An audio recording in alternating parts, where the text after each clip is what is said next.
एक बार फिर से आप सभी का स्वागत है मेरे प्यारे दोस्तों आपके अपने यूट्यूब चैनल पर। मेरे प्यारे दोस्त, अगर आप में फर्स्ट ईयर में हैं और आपने समाजशास्त्र ले रखा है तो इस वीडियो को पूरा देखिएगा, क्योंकि वीडियो में जो है काफ़ी ज़्यादा मज़ा आने वाला है और वीडियो आपके लिए काफ़ी ज़्यादा इंपॉर्टेंट भी होने वाला है। ठीक है, इंपॉर्टेंट इसलिए होने वाला है क्योंकि हम बात करने वाले हैं समाजशास्त्र के पेपर नंबर 1 के बारे में। किसके बारे में प्यारे दोस्त?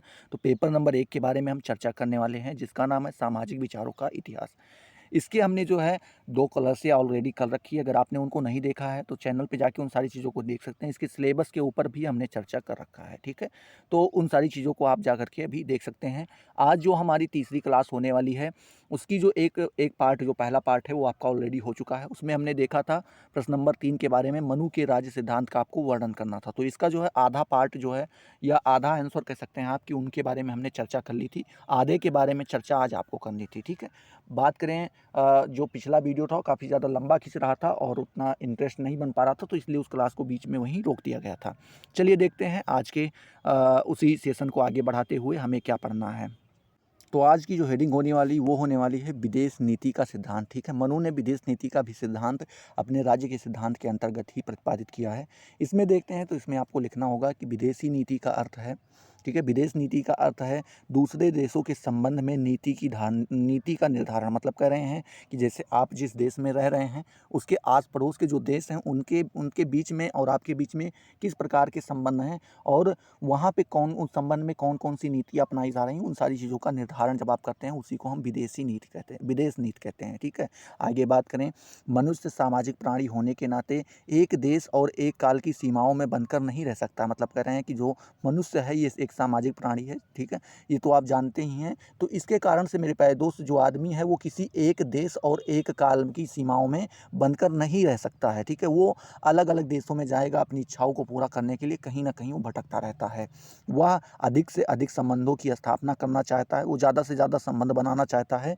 यही बात राजनीतिक जीवन में भी लागू है। मतलब कह रहे हैं यही बात क्या होती है, हमारे राजनीतिक जीवन में भी लागू होती है। मनु ने लिखा है कि विदेश नीति का निर्धारण करते समय राजा को राजमंडल की प्रकृति, शाखा प्रकृति और अन्य प्रकृतियों को दृष्टि में रखकर कर रखना चाहिए, ठीक है, दृष्टि में रखना चाहिए। कह रहे हैं, मनु जी कहते हैं कि जब कोई भी राजा जो है, जब वो विदेश नीति का निर्धारण करता है तो उस समय अपने राजमंडल की जो प्रकृतियां हैं, उसके राजमंडल की जो प्रकृतियां हैं उनको ध्यान में रखना चाहिए। जो शाखा प्रकृतियां हैं उनको भी ध्यान में, और भी सारी जो अन्य प्रकृतियां आती हैं उनको दृष्टि में रख के उनका निर्धारण करना चाहिए, ठीक है। आगे बात करें, दूसरे राज्यों में, क्या मेरे प्यारे दोस्त, दूसरे राज्यों से संबंधों की स्थापना में इनका योगदान महत्वपूर्ण है। और जो कहते हैं कि अगर आप दूसरे राज्य से संबंध बनाना चाहते हैं तो उनमें ये सारी चीज़ें हैं, जैसे कि राजमंडल की प्रकृति, शाखा की प्रकृति और अन्य प्रकृतियां जो हैं ये क्या करती हैं, इंपॉर्टेंट रोल अदा करती हैं, ठीक है। आगे बात करें, मनु ने राजनीति की परिभाषा इस प्रकार की है, जिस प्रकार कार्य के आसपास के राजा पीड़ित और पराजित ना करें, ठीक है, कर सके।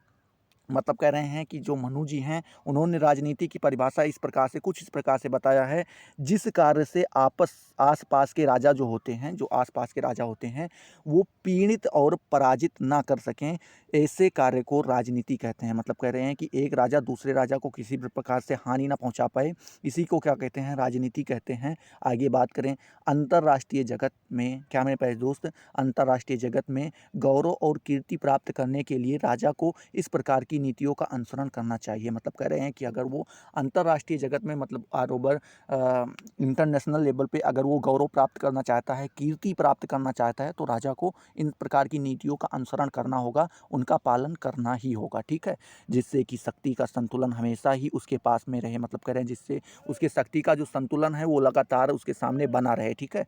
आगे बात करें, राजा को हमेशा सतर्क रहना चाहिए। क्या बताते हैं मेरे प्यारे दोस्त? बताते हैं कि जो राजा होता है उसको हमेशा क्या रहना चाहिए, सतर्क अर्थात अलर्ट रहना चाहिए। ऐसा ना करने से दूसरे राजा राज्य का विस्तार करके अस्तित्व को ही समाप्त कर देंगे। मतलब कह रहे हैं अगर वो अलर्ट नहीं है, सतर्क नहीं है मेरे प्यारे दोस्त, तो उसके आस पड़ोस के जो राजा होते हैं वो क्या करेंगे, अपनी सीमा का विस्तार करते चले जाएंगे, अपने राज्य का विस्तार करते चले जाएंगे और आपके अस्तित्व को वो समाप्त कर देंगे, ठीक है। आगे बात करें, राज्यों के साथ साम दाम दंड भेद, क्या मेरे प्यारे दोस्त, राज्यों के साथ साम दाम दंड और भेद की नीति का अनुसरण करना चाहिए। मतलब कह रहे हैं कि राज्यों के साथ राजा को क्या करना चाहिए, चाहे साम दाम दंड भेद जिन प्रकार की नीतियों का उपयोग करना पड़े सभी का उपयोग करना चाहिए। राजा को अपने पुरुषार्थ के बल पर सबको वश में रखना चाहिए। ठीक है, तो कह रहे हैं कि राजा को यहाँ पे क्या, अपने पुरुषार्थ के बल पे सबको अपने बस में रखना चाहिए, जैसा वो चाहे वैसा करवा सके। ठीक है, आगे बात करें सद्गुण के बारे में, तो विदेशी नीति के सबसे महत्वपूर्ण भाग को सद्गुण के नाम से जाना जाता है। ठीक है,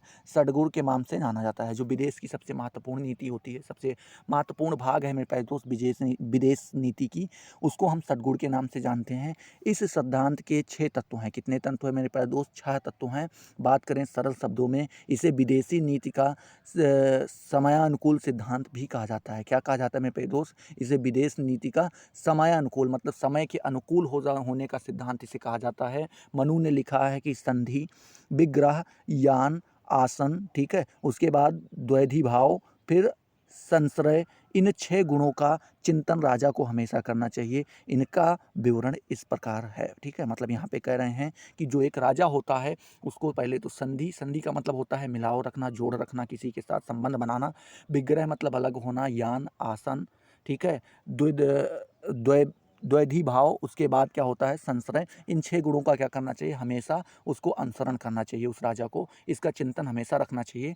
पहले हम चलते हैं एक एक चीज़ को अच्छे अच्छे से देखने का प्रयास करते हैं। जैसे पहली हेडिंग आपकी आ जाती है संधि। संधि के द्वारा दोनों राजा, क्या मेरे प्यारे दोस्त, संधि के द्वारा जो दोनों राजा होते हैं अपने अपने सुख चैन के लिए सैनिक शक्ति और आर्थिक सहायता के द्वारा एक दूसरे के साथ देने का निश्चय करें। मनु ने संधि को 2 भागों में विभाजित किया है। ठीक है, कितने भागों में, 2 भागों में बांटा है। मतलब कह रहे हैं कि जो आसपास के 2 पड़ोसी राजा रहते हैं उनको अगर सुखी रहना है तो उनको क्या करना होगा, संधि करना होगा। और संधि में क्या करना होगा, आसपास की जो आर्थिक सहायता होती है, पैसों संबंधित जो सहायता होती है, ठीक है, या फिर कह सकते हैं सैन्य सहायता। मान लीजिए कहीं से लड़ाई हो गई तो आप अपनी सैनिक भेज दे रहे हैं, उनकी कहीं पर लड़ाई हुई तो वो अपनी सैनिक भेज दे रहे हैं। इस प्रकार से जो होता है उसमें जो है ये संधि बना के रखना चाहिए। और मनु ने संधि को 2 भागों में बांटा है। पहला संधि क्या है, क्या लिखा है मेरे प्यारे दोस्त, सो समान कर्मा संधि। क्या है मेरे प्यारे दोस्त, समान कर्मा संधि। इस संधि का उद्देश्य लाभ प्राप्त करना है। इस संधि का उद्देश्य क्या होता है मेरे प्यारे दोस्त, लाभ प्राप्त करना होता है, प्रॉफिट कमाना होता है। यह लाभ किसी भी प्रकार का हो सकता है, कोई ज़रूरी नहीं है कि पैसों संबंधित लाभ ही हो। जब 2 राजा समान उद्देश्यों से प्रेरित होकर तीसरे पर चढ़ाई करते हैं तो इस संधि को क्या मेरे प्यारे दोस्त, समान कर्मा संधि के नाम से जाना जाता है। मतलब कह रहे हैं कि जब क्या होता है कि कोई 2 राजा हैं, ठीक है, कोई भी 2 राजा हैं आस पड़ोस के, वो क्या करते हैं, दोनों एक साथ हो जाते हैं और किसी अन्य राज्य के ऊपर, ठीक है, उसके आस पड़ोस के जो राज्य हैं उनके ऊपर क्या करता है, चढ़ाई कर देते हैं, वहाँ पे लूटपाट करते हैं, उनके ऊपर कब्जा कर लेते हैं, फिर दोनों लोग आपस में बांट लेते हैं। यही क्या कहलाती है, समान कर्मा संधि कहलाती है। ठीक है, दूसरी संधि जो होती है यहाँ पे बताई है असमान कर्मा संधि। ठीक है, असमान कर्मा संधि में भी 2 राजा समान उद्देश्यों से प्रेरित होकर तीसरे पर आक्रमण करते हैं। अंतर केवल इतना ही है, इसमें असमान या पृथक पृथक मार्ग से आक्रमण किया जाता है। मतलब कह रहे हैं कि ये क्या कहते हैं कि इसमें भी यही होता है कि 2 राजा जो होते हैं किसी एक उद्देश्य को देख के, कि जैसे मान लीजिए किसी राज्य काफ़ी भरा पूरा लग रहा है तो उसको ये लूटना चाहते हैं या उस पर कब्जा करना चाहते हैं, तो क्या करेंगे, एक ही उद्देश्य से दोनों लोग प्रेरित होंगे और आक्रमण करेंगे। बस फ़र्क यही होता है कि उनका जो आक्रमण करने का तरीका होगा वो अलग होगा। ठीक है, आसमान होगा और मार्ग अलग होंगे, ये सारी चीज़ें उनकी अलग अलग हो जाती हैं। ठीक है, आगे बात करते हैं यहाँ पे, तो आगे आप देख सकते हैं। तो पहला तो हमने संधि के बारे में देख लिया, अब हम चर्चा करते हैं विग्रह के बारे में। ठीक है, विग्रह का सीधा अर्थ होता है युद्ध आदि द्वारा विरोध करना। मतलब कह रहे हैं जब आप कोई एक राजा दूसरे राजा का विरोध करने लगता है उसी को विग्रह कहते हैं। मनु ने विग्रह के 2 भेद बताए हैं। ठीक है, उसके भी 2 प्रकार बताए हैं इन्होंने। पहला प्रकार बताया है कि पहले प्रकार के विग्रह का उद्देश्य शत्रु पर विजय पाना मात्र होता है। मतलब कह रहे हैं कि बस इसके जो विग्रह का उद्देश्य होता है वो केवल ये होता है कि जो उनके शत्रु हैं उन पर वो विजय पा सके, उसके लिए वो कुछ भी कर सकता है। दूसरा उद्देश्य जो है इस विग्रह में विजय पाना ही मात्र उद्देश्य नहीं होता है, अपितु मित्र की सहायता करना भी होता है। ठीक है, दूसरे किसी राजा के द्वारा अपने मित्र पर आक्रमण या उनको किसी प्रकार की हानि पहुंचाने पर मित्र की रक्षा के लिए किया गया विग्रह दूसरे प्रकार का है। ठीक है, मतलब कह रहे हैं कि जब क्या होता है कि आपका कोई मित्र राज है मेरे प्यारे दोस्त, कोई आपका मित्र है, मान लीजिए एक राजा है, उसका कोई एक दूसरा राजा मित्र है और उसके ऊपर आक्रमण हो जाता है। अब उसकी सहायता के लिए जो वो दूसरे राजा से विरोध उत्पन्न कर रहा है उसी को क्या कहते हैं, विग्रह कहते हैं। ठीक है, आई होप ये भी आपको समझ में आ गया होगा। तीसरा जो आपका यहाँ पे बताया गया है, तीसरा गुण ये बताया गया है यान के बारे में। यान का अर्थ है शत्रु के ऊपर चढ़ाई के लिए आगे बढ़ना, ठीक है। यहाँ पे यान का अर्थ किससे लिया जाता है? आपका जो शत्रु है उसके ऊपर चढ़ाई करने के लिए आप आगे बढ़ते हैं, उसी को यान कहते हैं। मनु ने यान के भी दो भेद बताए हैं, इसके भी दो भेद बताए हैं। पहला क्या बताया है? यान का प्रथम स्वरूप हुआ है जो समर्थ राजा शत्रु, क्या मेरे प्यारे दोस्त, जो समर्थ राजा शत्रु के आपत्ति में फंस जाने पर उस पर आक्रमण करें। मतलब कह रहे हैं कि जो क्या यान का पहला स्वरूप ये है कि मान लीजिए आपका कोई शत्रु है, क्या है मेरे प्यारे दोस्त, तो आपका कोई शत्रु था, मान लीजिए कोई एक राजा था, उसका कोई राजा शत्रु था, ठीक है। उसको क्या हुआ कि कोई आपत्ति में फंस गया, मान लीजिए अकाल में फंस गया या किसी दूसरे राजा ने उसके ऊपर अटैक कर दिया या किसी भी प्रकार की उसके ऊपर आपत्ति आ सकती है। अब उस आपत्ति में जब आप अटैक कर देते हैं जाके उसी आक्रमण को, तो ये यान का पहला आक्रमण कहलाता है, ठीक है। यान का जो दूसरा स्वरूप है, जब राजा के स्वयं में समर्थ ना हो, मतलब कह रहे हैं कि जब राजा के खुद के अंदर समर्थ ना होने के कारण मित्र की सहायता से शत्रु पर आक्रमण करे, वही क्या कहलाता है? यान का दूसरा स्वरूप कहलाता है। अब मान लीजिए आपका कोई शत्रु राजा है, वो काफ़ी ज़्यादा बलिष्ठ है, ठीक है। अब आप उससे नहीं जीत पा रहे हैं, एक बार कोशिश की, दो बार कोशिश की, फिर आपने क्या किया मेरे प्यारे दोस्त, आपने दूसरे राजा को, अपने मित्र राजा को संबोधित किया और उसको वहाँ पे बुलाया, ठीक है। उसको आवाहित किया और वहाँ पे बुलाया, और उसके बाद जब आपने उसको बुलाया फिर उसके साथ में मिलकर के आपने अपने शत्रु राजा के ऊपर आक्रमण किया और फिर विजय प्राप्त की, तो ये यान का दूसरा स्वरूप कहलाता है, ठीक है। चलिए देखते हैं अब चौथे नंबर की बात करें तो चौथा नंबर गुण जो है वो आसन है, ठीक है। आसन का सीधा अर्थ है बैठना। क्या होता है मेरे प्यारे दोस्त? आसन का सीधा अर्थ होता है बैठना, किंतु राजनीति में आसन का अर्थ है कि शत्रु पर आक्रमण होने पर राजा चुपचाप किसी प्रकार की कार्रवाई किए बगैर किले के अंदर बैठा रहे। मनु ने आसन के दो भेद बताए हैं। यहाँ पे जो आसन का शब्द मतलब अर्थ लिया गया है मेरे प्यारे दोस्त, कि मान लीजिए किसी राजा के ऊपर आक्रमण हो जाता है, अटैक हो जाता है, अब वो जब कुछ नहीं कर पाता है, निर्बल है, तो वो क्या करे? अपने किले के अंदर छुप के एकदम चुपचाप बैठ जाए, कुछ ना बोले, उसी को आसन कहते हैं। और मनु ने इसके दो प्रकार बताए हैं। पहला प्रकार है, आसन का पहला रूप है जिसमें किसी भी कारण से सेना, खजाना आदि के क्षीण होने पर या संबद्ध होने पर भी राजा को घेरे पड़े रहना। मतलब कह रहे हैं कि क्या हो जाए कि पहला जो इसका स्वरूप ये इस प्रकार का होता है, जब कोई किसी भी प्रकार से, किसी भी कारण से सेना या फिर खजाना आदि सभी कुछ उसके क्या हो जाए मेरे प्यारे दोस्त, छीण हो जाए, सब कुछ उसका बर्बाद हो जाए, फिर भी राजा किसी घेरे में पड़ा रहे, उसको वो पहला आसन का वो होता है मेरे प्यारे दोस्त, प्रकार होता है, पहला रूप होता है। और आसन का जो दूसरा स्वरूप होता है जिसमें मित्र आदि के अनुरोध की, क्या मेरे प्यारे दोस्त, मित्र आदि के अनुरोध से उसकी रक्षा के लिए शत्रु को घेरे पड़े रहना। मतलब कह रहे हैं कि जब कोई हो कि मित्र या फिर किसी के अनुरोध पे, जिसमें मित्र आदि कोई भी हो, इसके अनुरोध पर क्या करें? उसकी रक्षा के लिए शत्रु को घेरे पड़े रहना। मतलब कह रहे हैं कि वो क्या करे? किसी भी शत्रु को घेरे पड़ा रहे और वो वहीं पे बंद रहे। ये आपका दूसरा स्वरूप हो जाता है, ठीक है, आसन का। तीसरा यहाँ पे दिया गया है द्वैधी भाव, ठीक है। द्वैधी भाव के बारे में तीसरा कह रहे हैं, पांचवा नंबर द्वैधी भाव बताया गया है। अपने कार्य की सिद्धि के लिए जब सेना को दो भागों में विभाजित करके कार्य किया जाता है, तो इस क्रिया को द्वैधी भाव कहा जाता है। द्वैध के मनु ने दो प्रकार बताए हैं, ठीक है। मतलब कह रहे हैं कि जब आपके कोई कार्य सिद्ध करना चाहते हैं या किसी कार्य में लगे हैं और आप उसको सिद्ध करने के लिए अपने सेना को आप दो भागों में बांट देते हैं, फिर कार्य करवाते हैं, काम बंटवा के काम करवाते हैं, तो उसको हम द्वैधी भाव कहते हैं, ठीक है। बात करें द्वैध के मनु ने कितने प्रकार बताए मेरे प्यारे दोस्त, तो इसके भी उन्होंने दो प्रकार बताए हैं। परम द्वैध हुआ है जब अपने कार्य की सिद्धि के लिए, क्या मेरे प्यारे दोस्त, चतुरंगी सेना, क्या मेरे प्यारे दोस्त, चतुरंगी सेना के एक भाग को शत्रु से बचने के लिए सेनापति के अधीन कर दिया जाता है। मतलब कह रहे हैं कि क्या होता है कि जब मान लीजिए आपके ऊपर कोई कारण बस अटैक हो रहा है या कोई भी आपको मान लीजिए चिंता है या आपको लगता है कि यहाँ पे अटैक होने वाला है, तो आप क्या करते हैं कि जो सेना होती है आपकी, उसका एक भाग क्या करते हैं, उसको जो है उससे शत्रु के बचने के लिए लगा देते हैं, ठीक है। क्या?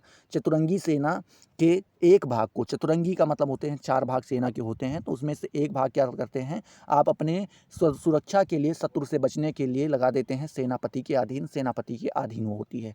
दूसरा भाग उन्होंने बताया है उस चतुरंगी सेना का शेष भाग किला आदि में राजा के अधीन रखना द्वितीय प्रकार होता है। मतलब कह रहे हैं जो बाकी बची सेना है चतुरंगी भाग का, एक तो आपने जो है सुरक्षा के लिए लगा लिया, बाकी जो बची है उससे राजा क्या करता है, अपने किले को घिरवा देता है, ठीक है। राजा के अधीन रखना ये क्या करते हैं और वो राजा किले को घिरवा देता है, राजा को बचाने के लिए उनको उनकी सुरक्षा प्रदान करता है और ये सारे राजा के कहने पे कार्य करते हैं। ये दूसरा प्रकार हो जाता है, ठीक है। अब अगला बात करते हैं, जो छठा नंबर पॉइंट है वो है संशय। क्या मेरे प्यारे दोस्त, संशय के बारे में यहाँ पे चर्चा की गई है। तो संशय अगर देखें मेरे प्यारे दोस्त, संशय के बारे में देखें तो यहाँ पे कह सकते हैं जब शत्रु द्वारा दबाए जाने पर दूसरे राजा से आश्रय मांगा जाता है तो उसे संशय कहा जाता है। मनु ने संशय के दो भाग किए हैं। मतलब कह रहे हैं कि कब क्या होता है कि कोई शत्रु ने किसी दूसरे राजा के ऊपर अटैक कर रखा है, ठीक है, किसी एक राजा ने दूसरे राजा के ऊपर अटैक कर रखा है और उसके ऊपर दबाव बना के रखा है, या फिर उसको बाहर नहीं निकलने दे रहा है, नहीं अटैक कर रखा है तो उसको घेर के रखा है और उसको बाहर नहीं निकलने दे रहा है। तो अब जो पहला राजा है वो दूसरे राजा से जब आश्रय मांगता है या उससे क्या मांगता है, उससे आश्रय मांगता है, तो उस प्रकार की क्रिया को जो है संशय कहा जाता है। मनु ने संशय के भी दो भाग किए हैं। पहला संशय, संशय का जो पहला भाग है वह है जिसमें शत्रु से पीड़ित होते हुए आत्मरक्षा के उद्देश्य से किसी बलवान राजा का आश्रय लिया जाता है। मतलब कह रहे हैं कि जब आप शत्रु से ज़्यादा पीड़ित है, कोई राजा है क्या है शत्रु से बहुत ज़्यादा पीड़ित है और वो अपनी आत्मा की रक्षा, अपने आप की रक्षा करना चाहता है, उसके उद्देश्य से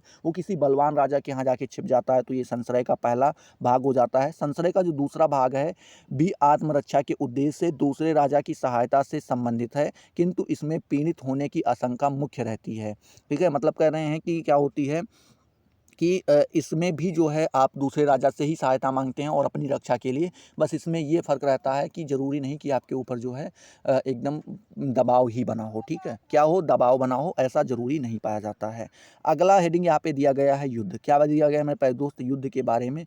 तो युद्ध के बारे में अगर हम देखें तो मनु ने युद्ध संबंधित विचारों में पर्याप्त विरोध दिखाई पड़ता है। मतलब कह रहे हैं कि जो युद्ध संबंधित विचार हैं उसमें मनु के काफ़ी ज़्यादा विरोध दिखाई पड़ते हैं। एक और मनु ने लिखा है कि जहाँ तक संभव हो सके राजा को युद्ध का त्याग करना चाहिए और कूटनीति उपायों से साम दाम दंड भेद के माध्यम से शत्रु पर विजय प्राप्त करनी चाहिए। ये नीतियाँ असफल हो जाएं तभी युद्ध करना चाहिए। मतलब मनु पहले क्या प्राथमिकता देते हैं, वो कहते हैं कि पहले राजा से जितना हो सके, जहाँ तक हो सके वहाँ तक वो युद्ध को टालने का प्रयास करें। मेरे प्यारे दोस्त, क्या करने का प्रयास करें, टालने का प्रयास करें। और जब नहीं टल रहा है, वो साम दाम दंड भेद लगा के सब कुछ देख ले, नहीं टल रहा है, तो जब उसका आखिरी चारा बचे तभी उसको युद्ध करना चाहिए, ठीक है। आगे देखें मेरे प्यारे दोस्त, आगे देखें तो लिखा है इसके साथ ही मनु ने युद्ध को राजधर्म के रूप में स्वीकार किया है। मतलब कह रहे हैं जो मनु जी हैं वो मानते हैं कि राजा का धर्म होता है युद्ध करना।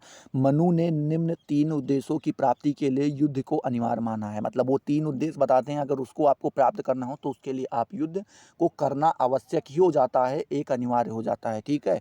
पहला क्या उद्देश्य बताया है, पहला उद्देश्य उन्होंने बताया है कि अप्राप्त को प्राप्त करने के लिए, जो आपके पास नहीं, अगर आप उसको प्राप्त करना चाहते हैं तो उसके लिए आपको युद्ध करना ही होगा। प्राप्त की रक्षा करने के लिए जो कुछ भी आपने प्राप्त कर रखा है, अगर आपको उसको बचाना है तो उसके लिए भी आपको युद्ध ही करना पड़ेगा। रक्षित को बढ़ाने के लिए, क्या मैं पहले दोस्त, रक्षित को बढ़ाने के लिए भी आपको यहाँ पे युद्ध करना ही पड़ेगा, ठीक है। अब हम बात करते हैं व्यूह रचना के बारे में। व्यूह रचना के बारे में मनु ने युद्ध में सफलता के लिए व्यूह रचना अनिवार्य माना है। कह रहे हैं कि अगर आपको युद्ध करना है तो उसके लिए आपको व्यूह रचना पहले से करना पड़ेगा।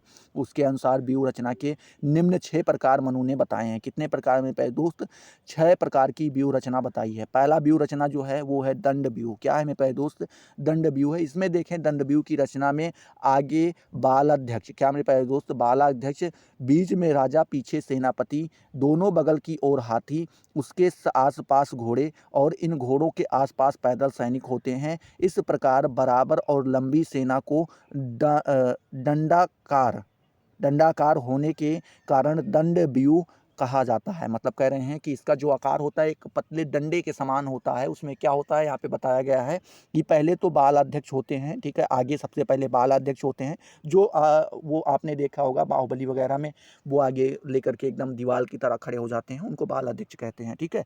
बीच में आपका राजा होता है, उसके पीछे सेनापति होता है और दोनों बगल क्या होते हैं मेरे प्यारे दोस्त, हाथी और घोड़े पाए जाते हैं, ठीक है। हाथी पाए जाते हैं, उनके आसपास घोड़े पाए जाते हैं और उनके आसपास भी पैदल सैनिक पाए जाते हैं। हैं, तो इस प्रकार का जो व्यू बनाया जाता है इसे दंड व्यू भी कहते हैं, ठीक है, क्योंकि ये डंडे का आकार का होता है। दूसरा है संकट व्यू, ठीक है। इसमें देखें तो सेना की रचना अब इस प्रकार की जाए कि आगे के भाग में पतली तथा पीछे के भाग में फैली हुई हो, तो इसे संकट व्यू कहा जाता है। क्या हो कि एक नोक की समान हो, क्या आगे एकदम पतले स्टार्ट हो, ठीक है, 150 सैनिक से आगे स्टार्ट कर दिया जाओ, पीछे चलते चलते पता लगे 2000 सैनिक हो गए, ठीक है, इतनी चौड़ाई हो गई, तो जो एक सुई के आकार की हो जाती है मेरे प्यारे दोस्त, त्रिभुजा आकार जो बन जाता है, उसी को कहते हैं संकट व्यू, ठीक है। बात करें 12 व्यू के बारे में, तो 12 व्यू में बताया गया है कि आगे तथा पीछे के भाग में पतली तथा मध्य में फैली हुई रचना को 12 व्यू कहा जाता है, ठीक है। क्या हुआ मेरे प्यारे दोस्त, जैसे आपने बर्फी खाई होगी कभी, ठीक है, एक बर्फी जब आप खाते हैं तो वो कुछ इस प्रकार की बनी रहती है, 1 मिनट, कुछ इस प्रकार की बनी रहती है, ठीक है। तो इस प्रकार के जो व्यू को कहते हैं 12 व्यू कहते हैं, ठीक है। आगे पतला होगा, पीछे पतला होगा और बीच में जो उसका व्यू होगा वो क्या होगा मेरे प्यारे दोस्त, फैला होगा, ठीक है। तो इस प्रकार की रचना को क्या कहते हैं मेरे प्यारे दोस्त, इस प्रकार की रचना को 12 व्यू कहा जाता है, ठीक है। आगे बात करें मकर व्यू के बारे में, तो मनु ने एक अगला व्यू के बारे में चर्चा की है, मकर व्यू के बारे में, ठीक है। आगे तथा पीछे के भाग में फैली हुई सेना और मध्य के भाग में पतली सेना की रचनाकार मकर व्यू कहलाती है। मतलब कह रहे हैं कि कोई भी सेना है वो क्या है कि आगे से फैली हुई है इस प्रकार से और पीछे से भी फैली हुई है, ठीक है। ये इस प्रकार की रचना को क्या कहा है मनु ने, तो आगे फैली हुई है, पीछे फैली हुई है, बीच में ये सेना क्या है, पतली है, तो इसको जो है उन्होंने मकर व्यू कहा है, ठीक है। आगे बात करें सूची व्यू के बारे में, तो अगली सेना जो उन्होंने 5वें नंबर का व्यू बताया है वो बताया है सूची व्यू, ठीक है। इसमें कह रहे हैं चींटियों की लाइन की तरह आगे पीछे सटी हुई तथा योद्धाओं से युक्त सेना की रचना को क्या कहते हैं मेरे प्यारे दोस्त, सूची व्यू कहा जाता है, ठीक है। आगे बात करें गरुड़ व्यू के बारे में, यहाँ पे चर्चा की गई है, जो आपका छठा और आखिरी व्यू बताया है, उन्होंने बताया है गरुड़ व्यू के बारे में। इसमें देखें मेरे प्यारे दोस्त, तो आगे तथा पीछे के भाग में पतली और मध्य में अधिक फैली हुई सेना की रचना को गरुड़ व्यू के नाम से पुकारा जाता है, ठीक है। कैसे, आगे और पीछे क्या हो, फैली हो, पतली हो, और पीछे क्या हो मेरे प्यारे दोस्त, पीछे कुछ ज़्यादा ही फैली हो, इसी को क्या कहते हैं, गरुड़ व्यू कहते हैं, ठीक है। आगे बात करें मनु ने युद्ध के प्रकारों आदि का भी वर्णन किया है, जो इस प्रकार है। मनु ने युद्ध के प्रकार भी बताए हैं, जो कुछ इस प्रकार से नीचे दिए गए हैं। पहला बताया है समतल युद्ध भूमि में रथ और घोड़ों से, मतलब कह रहे हैं कि समतल युद्ध भूमि में क्या होता है, पहले रथ और घोड़ों से युद्ध किया जाता है, मतलब एक बराबर कोई मैदान है उसमें युद्ध होता है। दूसरा बताया है जल प्राय, क्या मेरे पास दोस्त, जल प्राय युद्ध भूमि में नाव तथा हथियारों से। यहाँ पे कह रहे हैं कि जल में जब आप युद्ध करते हैं, नाव में बैठ के वहाँ पे अच्छे अच्छे हथियारों का प्रयोग करते हैं, तो वो जल प्राय हो जाता है। तीसरा पेड़ तथा झाड़ियों, क्या मेरे प्यारे दोस्त, पेड़ तथा झाड़ियों से गहन युद्ध भूमि में धनुष बाणों से, मतलब कह रहे हैं कि क्या हो कि जब आप पेड़ों पे चढ़ा के किसी सैनिकों को बैठा दें, झाड़ियों में छिपा के बिठा दें, अब वहाँ से वो धनुष और बाण का प्रयोग कर रहे हैं और जो सैनिक हैं उनको अच्छे से मार रहे हैं, तो वो कौन सा हो जाता है आपका, वो अगला प्रकार हो जाता है। और जो आपका चौथा प्रकार बताया वो बताया है कंकड़ पत्थर वाली भूमि में अल तलवार एवं भाला बर्छा से, मतलब कह रहे हैं कि जब क्या हो कि कंकड़ पत्थर वाली भूमि हो, उसमें युद्ध हो और वहाँ पे तलवार का प्रयोग किया जाए, भाला और बर्छे का प्रयोग किया जाए, तो इस प्रकार का भी एक प्रकार का युद्ध होता है, ठीक है। तो 4 प्रकार के युद्ध का उन्होंने यहाँ पे वर्णन किया है। अब हम 5वें नंबर पे बात करते हैं कोष के बारे में, ठीक है। किसके बारे में, कोष के बारे में। तो इसमें देखें तो मनु ने सप्तांग का 5वां अंग कोष बताया है। सप्तांग का कौन सा 5वां अंग क्या बताया मेरे प्यारे दोस्त, कोष बताया है, जिसे आधुनिक युग में खजाने के नाम से जाना जाता है, ठीक है। आधुनिक का मतलब हुआ कि ये जो वर्तमान समय में आप उसको खजाने के नाम से जानते हैं। मनु ने आयकर अर्थात टैक्स को खजाने का आधार माना है। उन्होंने क्या माना है कि टैक्स से ही खजाना इकट्ठा किया जा सकता है, कर लेना राजा के लिए आवश्यक है, यदि राजा कर नहीं लेता है तो उसके अस्तित्व का अंत हो जाने की संभावना रहती है। कह रहे हैं कि अगर कोई राजा है वो टैक्स, सभी प्रकार के टैक्स को क्या करता है, नकार देता है, नहीं लेता है, तो कोई भी प्रकार का कर नहीं लेता है, तो उसका अंत हो जाना एक स्वाभाविक सी बात हो जाती है। इस प्रकार यदि राजा अधिक और अनुचित कर लेता है तो इससे प्रजा के अस्तित्व का भी अंत हो सकता है। मतलब कह रहे हैं कि और अगर कोई राजा इस प्रकार का है जो ज़्यादा से ज़्यादा टैक्स लेने का प्रयास करता है, ज़्यादा से ज़्यादा कर लेने का प्रयास करता है, तो उसके सेना का अंत हो जाना निश्चित है। अगर टैक्स नहीं लेता तो राजा, और ज़्यादा टैक्स ले लेता है तो प्रजा का अंत होना निश्चित है। मनु ने सुझाव दिया है कि राजा को थोड़ी मात्रा में कर जनता से वसूल करना चाहिए। मतलब कह रहे हैं कि राजा को क्या करना चाहिए, थोड़ी मात्रा में कर जो है जनता से वसूल करना चाहिए। ठीक है, तो आगे देखते हैं मेरे प्यारे दोस्त। यहाँ पर लिखा गया है मेरे प्यारे दोस्त कि कर किसी न किसी उद्देश्य से लिया जाता है। मतलब कर लेने का कोई ना कोई तो उद्देश्य होता है। मनु के अनुसार कर का उद्देश्य प्रजा की रक्षा करना है। मतलब मनु जो कहते हैं कि जो कर लिया जाता है उसका केवल एकमात्र उद्देश्य है, वो है प्रजा की रक्षा करना। ठीक है, राजा इसीलिए जनता से कर वसूल करता है और करता है कि इसके बदले वह प्रजा के जीवन और संपत्ति की रक्षा करता है। मतलब कह रहे हैं कि जो राजा होता है वो इसीलिए कर वसूल करता है, इसीलिए कर की वसूली कराता है जिससे वो अपने प्रजा के जीवन का, प्रजा के जीवन के और उनके संपत्ति की रक्षा कर सके। राजा चारों वर्गों से, क्या मेरे प्यारे दोस्त, राजा चारों वर्गों से कर वसूल कर सकता है, किंतु वह वेदों के ज्ञाता ब्राह्मण से कर वसूल नहीं कर सकता। मतलब कह रहे हैं जो 4 प्रकार के वर्ग बताए गए हैं उनमें सबसे वो वसूल कर सकता है केवल ब्राह्मण को छोड़कर जो वेदों का ज्ञान रखता हो। इसके साथ ही राजा को ऐसी व्यवस्था करनी चाहिए कि वेदों के ज्ञाता ब्राह्मण भूख से पीड़ित ना हो पाए। मतलब कह रहे हैं कि राजा को ये भी ध्यान में रखना चाहिए कि जो ब्राह्मण क्या रखता है, वेद का ज्ञान रखता है, वेदों का ज्ञाता है, जो ब्राह्मण है उसको क्या करना चाहिए, वो किसी भी प्रकार से भूखा ना सोए, वो भूख से पीड़ित ना हो पाए। ठीक है, मनु ने जिस कर व्यवस्था का प्रतिपादन किया है वह इस प्रकार से है। उन्होंने जो कर व्यवस्था का प्रतिपादन किया है वो निम्न प्रकार से यहाँ पे आगे आपको बताया गया है। ठीक है, तो क्या बताया गया है देखते हैं। पहली व्यवस्था उन्होंने बताया है कि व्यापारियों से लाभ और आय व्यय के हिसाब से कर वसूल करना। मतलब कह रहे हैं कि जिस प्रकार से कोई व्यापारी है और उसको जिस प्रकार से लाभ हो रहा है या जितना उसका आय व्यय है उस हिसाब से उससे क्या करना चाहिए, कर वसूल करना चाहिए। दूसरा जो है बताया है कि पशु और स्वर्ण, क्या मेरे प्यारे दोस्त, पशु और स्वर्ण का 50वां भाग कर के रूप में लिया जाना चाहिए। उन्होंने बताया है कि अगर कोई आदमी पशु अच्छी मात्रा में रखता है, उसके पास सोने, अगर किसी आदमी के पास सोना ज़्यादा है तो उसका जो 50वां भाग होता है उसको राजा के पास कर के रूप में देना चाहिए। तीसरा जो बताया है उन्होंने, वो बताया है भूमि पर कर लगाते समय भूमि के उर्वरा शक्ति, श्रेष्ठता और उसमें किए परिश्रम को भी ध्यान में रखना चाहिए। इस प्रकार भूमि पर कर के रूप में 8वां या 6वां या 8वां 12वां भाग वसूल करना चाहिए। मतलब कह रहे हैं कि पहले तो हमें अगर भूमि कर लेना है तो वहाँ पे ध्यान रखना चाहिए कि वहाँ की उर्वरा शक्ति कितनी है, कि वहाँ पे पैदावार कैसी होती है, श्रेष्ठता कैसी है, वहाँ के लोग मेहनत कितनी करते हैं, इन सभी को ध्यान में रखते हुए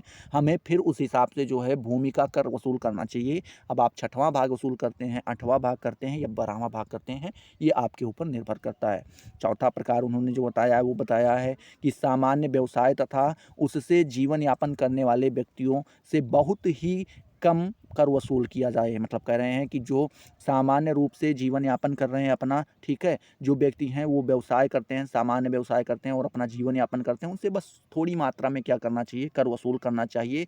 पांचवा प्रकार उन्होंने बताया है वृक्ष, औषधि, मांस, गंध, घी, बर्तन, मिट्टी, कपड़ा, पत्थर आदि से बनी हुई वस्तुओं पर छठवां, क्या मैं कह दूँ, 6वां भाग का कर के रूप में लिया जाना चाहिए। मतलब कह रहे हैं कि जो वृक्ष लगवाए हुए हैं, जो औषधि बनाता है, मांस, गंध, घी, बर्तन, मिट्टी, कपड़ा, पत्थर, इन सारी चीज़ों पे जो 6वां भाग होता है इनका कर लेना चाहिए। और जो आपने 6वां प्रकार बताया वो बताया है बढ़ई, लोहार, कारीगर, मजदूर आदि से राजा 1 मास में 1 दिन काम कराए। मतलब कह रहे हैं कि क्या होता है कि जो बढ़ई होते हैं, लोहार होते हैं, कारीगर होते हैं, मजदूर होते हैं, इनसे क्या करवाना होता है कि वो कर के रूप में राजा पूरे महीने में 1 दिन जो है इन लोगों से काम वो अपने कोई भी काम करवा सकता है। ठीक है, बात करें 7वें नंबर पे, तो 7वां प्रकार उन्हें बताया है अंधा, लंगड़ा, गूंगा और 70 वर्ष की आयु से अधिक व्यक्तियों से राजा किसी भी प्रकार का कर वसूल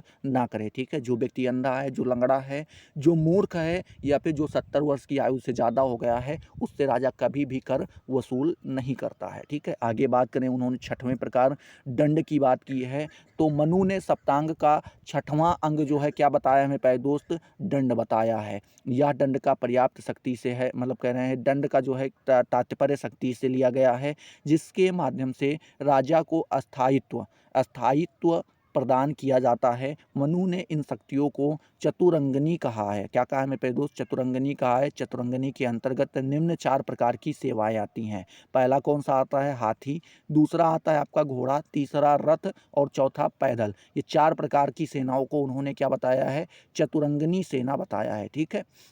आगे बात करते हैं, इन सेना को नियंत्रित करने के लिए अलग-अलग अधिकारी होते हैं। तो हर प्रकार के हाथी की जो सेना नियंत्रित करते हैं, वो अलग प्रकार के अधिकारी होते हैं। जो पैदल सेना का, जो घोड़े के सेना का, जो रथ के सेना का संचालन करते हैं, उन सभी अधिकारी अलग-अलग होते हैं, ठीक है?